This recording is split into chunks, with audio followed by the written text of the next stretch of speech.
saya pikirnya waktunya subuh kan, udah mau ambil wudhu tapi ntar dulu nih, takutnya kita udah sholat subuh ternyata belum, pas dilihat jam 3.39. Dan ini adalah sebuah komunikasi, saya merasa ini adalah sebuah amanat yang harusnya film ini menjadi sebuah pembelajaran yang baik, tontonan yang menghibur, dan semoga teman-teman bisa menyampaikan di luar sana sehingga pada waktunya nanti pada saat rilis mulai tanggal 6 Februari bisa menjadi sebuah film yang bermanfaat lah bagi penontonnya ya, dan menghibur dan lengkap semuanya.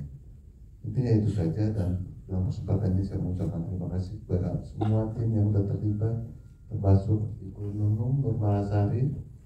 Waktu kalian mungkin ingat waktu adegan mereka nyampe di base camp, ada di radio lagu Kampung Bandung, nah beliau ini yang menyanyikannya, itu adanya di YouTube. Saya nyarinya setengah mati, siapa sih di penyanyi aslinya gitu. Dan akhirnya bersama dengan beliau, dan saya kasih tahu tentang film ini, beliau pun sangat ingin berhadir dan bisa menyaksikannya hari ini. Dan kepada almarhumah Ita yang saya merasa berada bersama kami di sini, semoga film ini menjadi pesan yang tersampaikan. Saya yakin pesan ini yang dari dulu kita ingin sampaikan, dan Maya telah menjadi fasilitator yang menyampaikan. Wassalamualaikum warahmatullahi wabarakatuh. Terima kasih Pak Parwes.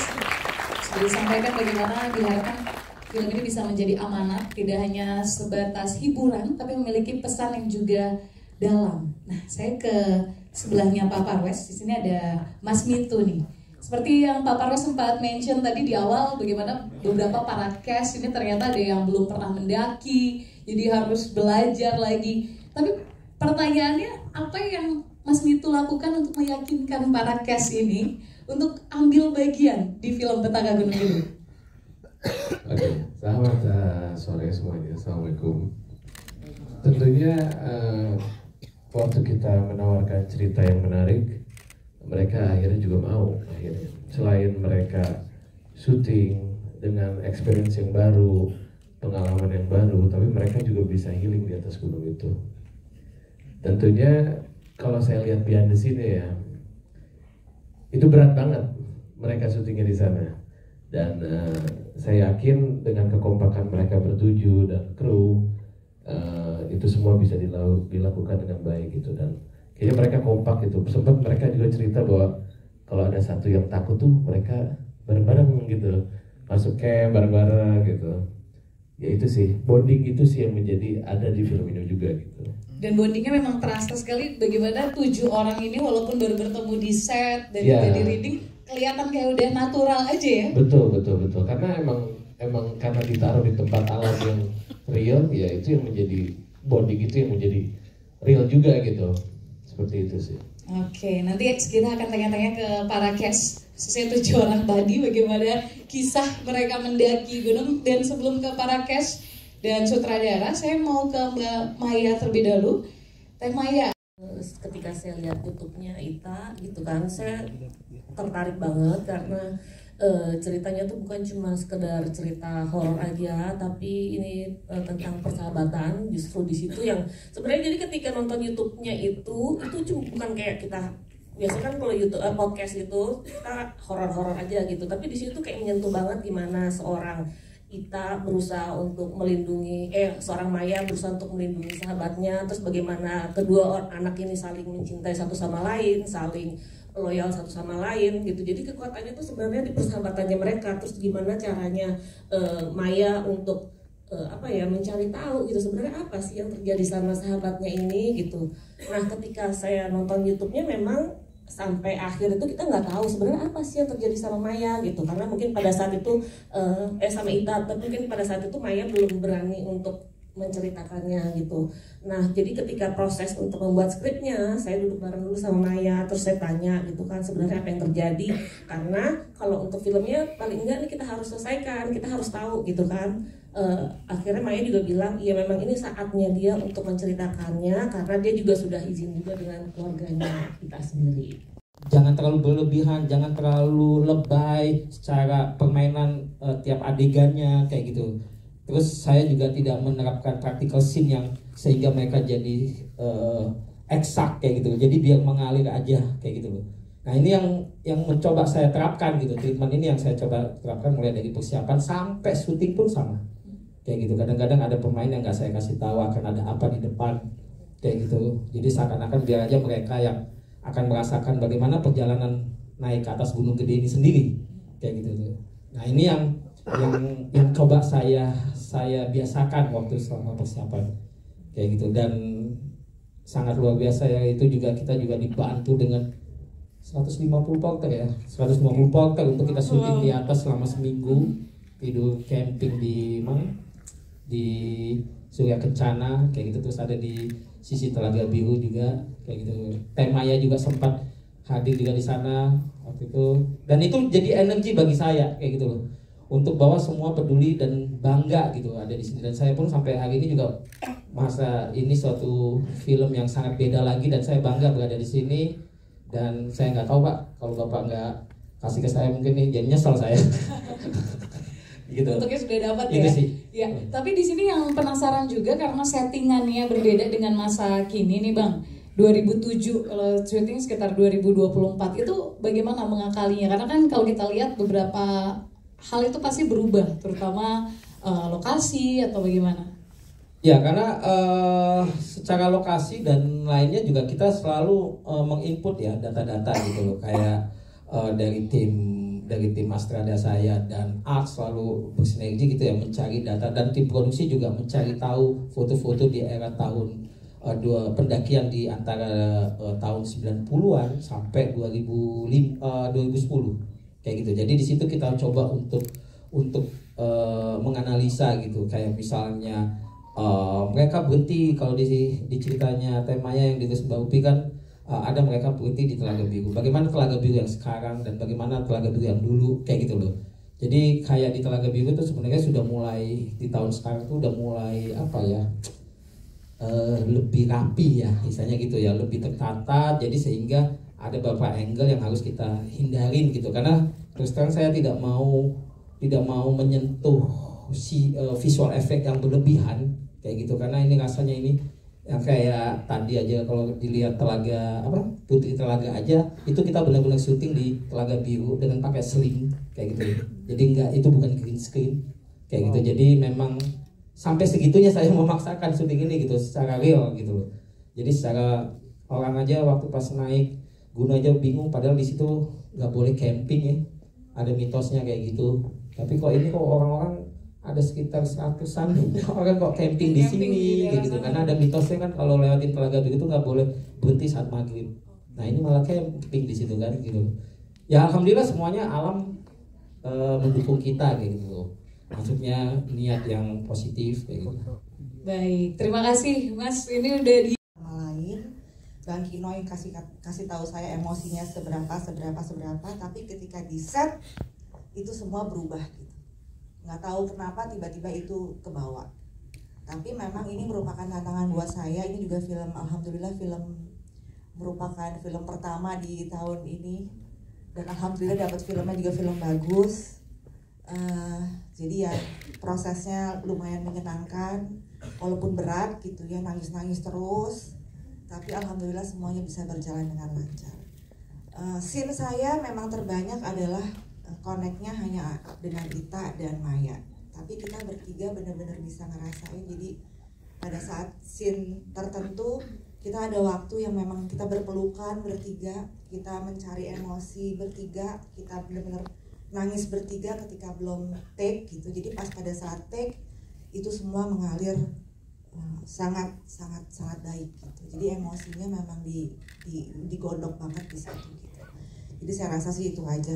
Buat saya pengalaman saya sebagai Ibu Ita sangat berkesan. Terima kasih. Terima kasih. Silakan. Assalamualaikum warahmatullahi wabarakatuh. Ya, mungkin kalau dari segi peran ya, dari segi cerita ini sama seperti teman-teman yang lain, pastinya semua cast di sini merasa bangga untuk menjadi bagian dari film yang berawal dari podcast yang sangat fenomenal, based on true story. Walaupun di sini jatah aku nggak ikutan naik gunung, padahal pengen banget loh, ambisius banget. Kebalik. Iya. Padahal aku tuh begitu terima kalian, aduh please dong bawa gue ke gunung. Gila, ini gue banget ya, anak gunung banget kan aku ya dulu zaman SMA. Ingin mengulang ya. Ternyata dikasih perannya, masya Allah ya, Bang Umar ya, menantang banget ya. Luar biasa, karena di sini tuh kita terlalu protagonis ya. Kayaknya emosinya flat gitu ya, macam keluarga cemara gitu ya. Jadi nggak tahu kenapa gitu Pak Parwes kayaknya agak serem gitu ngasih aku tantangan-tantangan yang lebih gitu ya. Selalu dikasih peran-peran yang baik, yang soleha, yang gitu ya. Mudah-mudahan nanti next film ya Pak Parwes. Jadi gunung apa gitu, Kerinci kayak gitu ya.